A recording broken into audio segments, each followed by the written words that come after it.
বুদ্ধ কি সংঘ কি বুদ্ধ কি ধম্ম কি সংঘ কি ছয় রশ্মি পতাকা কি ছয় রশ্মি পতাকা কি বন্দে দেওতম বন্দে বন্দে উভৰ আহাৰী পূৰ্ণিমা কি উভৰ আহাৰী পূৰ্ণিমা কি আহা হবে মিলি নমো নমো আমি অহিংসা প্ৰতিবোধ নিশান অতহতিকাৰী মৈত্ৰী আধাৰ বিশ্ব শান্তি প্ৰেমৰ নিদান 161 কোটি বৌদ্ধ ভাতৃ ৰহস্য অহিংসা বিধান ধৰ্মীয় পতাকাই যে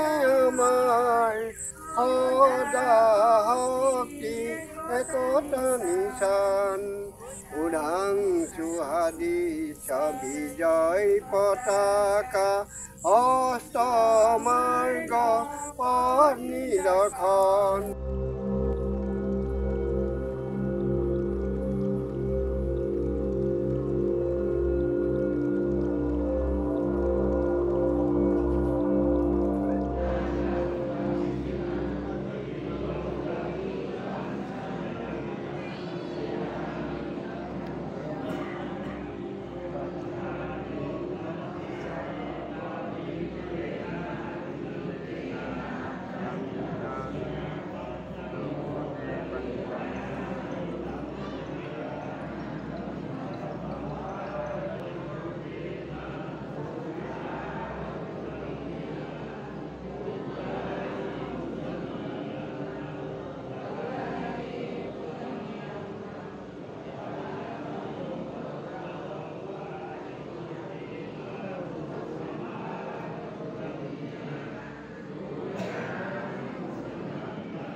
পঞ্চশীল লৈ লওঁ কিন্তু হ'লে আমি আকৌ পাহৰি যাওঁ পঞ্চশীল লৈছোঁ মানে পাহৰি যাওঁ মানে এতিয়া পঞ্চশীল লওঁ তাৰপিছতে অলপ 1 ঘণ্টা পাছত এজন লগৰ যদি ক'লে এই ব'ল আজি মদ খাব যাওঁ তবু ঠিক আছে তাৰপিছতে পঞ্চশীল লোৱাৰ পাছত পাহৰি গৈছে মানে পঞ্চশীল লৈছে কিন্তু অলপ পিছতে সি মানে গ্লাছ লৈ কিনে একদম পূৰা খাই কিনে মানে খতম আৰু পঞ্চশীলটো মানে গায়ব তাৰপিছত এইটো কাৰণে আমাৰ এইটো পাহৰি নাযাব লাগে পাহৰি যালে মানে আমাৰ দিগদাৰ হ'ব তো পাহৰি নাযাব আৰু আজি মই যিটো কৈছোঁ কি কাৰণে আমাৰ মানে আজি দিনটো ইম্পৰ্টেণ্ট কেনেকুৱা কি কাৰণে আজি এই বৰ্ষাবাসটো আৰম্ভ হৈছে এইটো মনত ৰাখিব পাহৰি নাযাব তো মই বেছি দীঘলীয়া নকৰোঁ কিনে আজি মোৰ আহাৰী পূৰ্ণিমা উপলক্ষে ধৰ্ম আলোচনাটো ইয়াতে সমাপ্ত কৰি দিছোঁ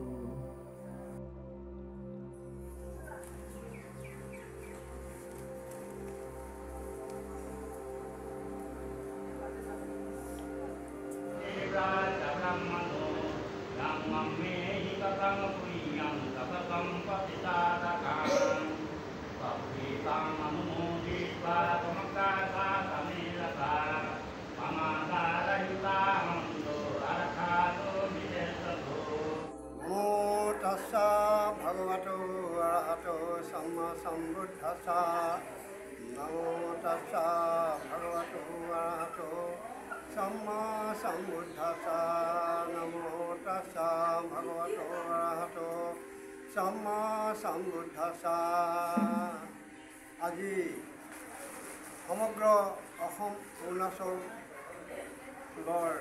আমাৰ জনজাতিসকলৰ টাই বৌদ্ধসকলৰ খামজাং আৰু চিংফু খামতি ফাকিয়াল সকলোৱে প্ৰত্যেকৰে নিজৰ নিজৰ ধৰ্ম অনুষ্ঠানত আজি আহাৰী পূৰ্ণিমাৰ উপলক্ষে আজি পালন কৰা হৈছে। বুদ্ধদেৱৰ ইয়াত আছে কেইটামান তাৎপৰ্য। গতিকে এই তিথিটোৰ লগত আজি এই পূৰ্ণিমাৰ তিথিৰ লগত সামঞ্জস্য আছে বুদ্ধদেৱৰ জীৱনীৰ লগত। গতিকে প্ৰথম কথা হ'ল তেওঁ প্ৰতিসন্ধি গ্ৰহণ কৰিছিলে এনেকুৱা এটা পূৰ্ণিমাৰ দিনত। 2 নম্বৰত তেওঁ গৃহত্যাগ কৰিছিল। 4 নম্বৰত তেওঁ ঋষিপতন মৃগদাবনত তেওঁ ধৰ্মচক্ৰ প্ৰৱৰ্তন কৰিছিল। 4ৰ্থত তেওঁ আৰু এটা কৰিছিল আপোনাৰ চূড়ামণি সত্য। তাৰপিছত 3 নম্বৰত প্ৰসেনজিৎ ৰজাৰ দিনত বুদ্ধই এটি ৰঙা চন্দনৰ বুদ্ধ মূৰ্তি তেওঁ নিৰ্মাণ কৰিছিলে। আজিৰ দিনটোৰ পৰাই সেই বুদ্ধ মূৰ্তি প্ৰচলন হৈছিল। আৰু আজিৰ দিনটোত এনেকুৱা পূৰ্ণিমাৰ দিনতেই বুদ্ধদেৱে তেওঁ মাকক অভিধৰ্ম দেশনা দিবৰ কাৰণে কাবতিংশ স্বৰ্গলৈ যাত্ৰা কৰিছিল আৰু তেওঁ অভিধৰ্ম দেশনা দিছিল। তাৰপিছত গায়ক গায়িকা উপাসক উপাসিকাসকলে ত্ৰৈমাসিক বৰ্ষাৱত আজিৰ পৰা আৰম্ভ কৰা হয় 3 মাহৰ পৰ্যন্ত আজিৰ পৰা। গতিকে এইকেইটা হ'ল আমাৰ ত্ৰৈমাসিক বৰ্ষাৱতৰ আজি পূৰ্ণিমাৰ তাৎপৰ্য। আজি আমি 16জনে আজি আমি 18জন হ'লগৈ আমাৰ চব লগাই পুৰুষ মহিলা। গতিকে আজি আমি অষ্টশীল পালন কৰিছোঁ আৰু 3 মাহ আমি প্ৰতিশ্ৰুতিবদ্ধ এই মানে অষ্টশীল পালন কৰিম বুলি আজি আমি অসমবাসী সদৌ অসমবাসীলৈ আজি মৈত্ৰী কৰোণাৰে তেওঁলোককো আজি আমি আশীৰ্বাদ প্ৰদান কৰিছোঁ যাতে সকলোৱে সুখেৰে জীৱন ধাৰণ কৰিব খুব সহজ সৰলভাৱে সকলোৰ কাৰণে শান্তি কঢ়িয়াই আনক। দেশৰ শান্তি হওক, সমাজৰ শান্তি হওক, সকলোৱে সুখেৰে জীৱন যাপন কৰিবলৈ কওক বুলি আমি সকলোৱে আশীৰ্বাদ কৰিম। নমো বুদ্ধায়া। তো আজি আহাৰী পূৰ্ণিমা।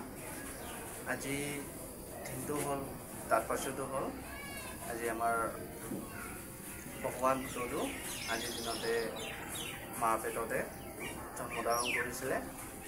তাৰপিছত আজিৰ দিনতে আমাৰ ভগৱান বুদ্ধদেৱ গৃহত্যাগ কৰিছিলে। তাৰপিছতে ভগৱান বুদ্ধ লাভ হোৱাৰ পাছত আজিৰ দিনতে প্ৰথম ধৰ্মচক্ৰ প্ৰৱৰ্তনটো এই আহাৰী পূৰ্ণিমা দিনতে কৰিছিলে। এই ধৰ্মচক্ৰ প্ৰৱৰ্তন কৰিছিলে বাৰাণসীতে ঋষিপাটান মৃগঠাইত। এইটো প্ৰেজেণ্ট এতিয়া উত্তৰ প্ৰদেশতে আছে এতিয়া। তো ভগৱান বুদ্ধ পঞ্চপকীয়কে প্ৰথম ধৰ্ম দেশনাটো দিছিলে। ধৰ্মচক্ৰটো আজিৰ দিনতে চলাইছিলে, প্ৰৱৰ্তন কৰিছিলে।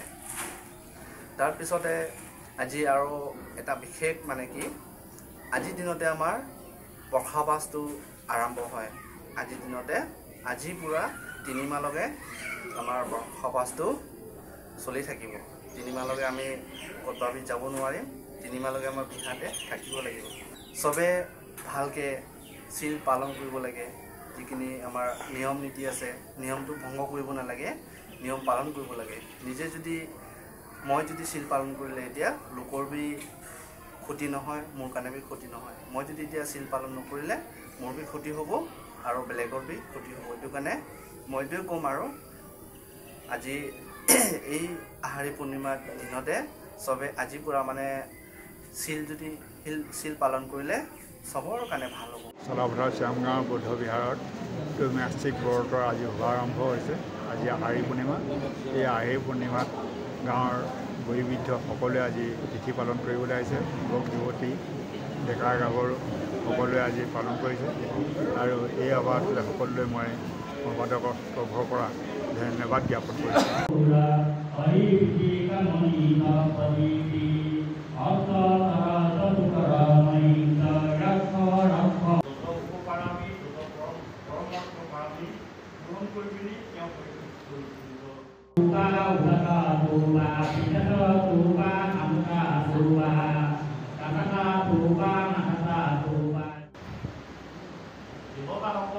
অনুৰোধ ক্ৰমে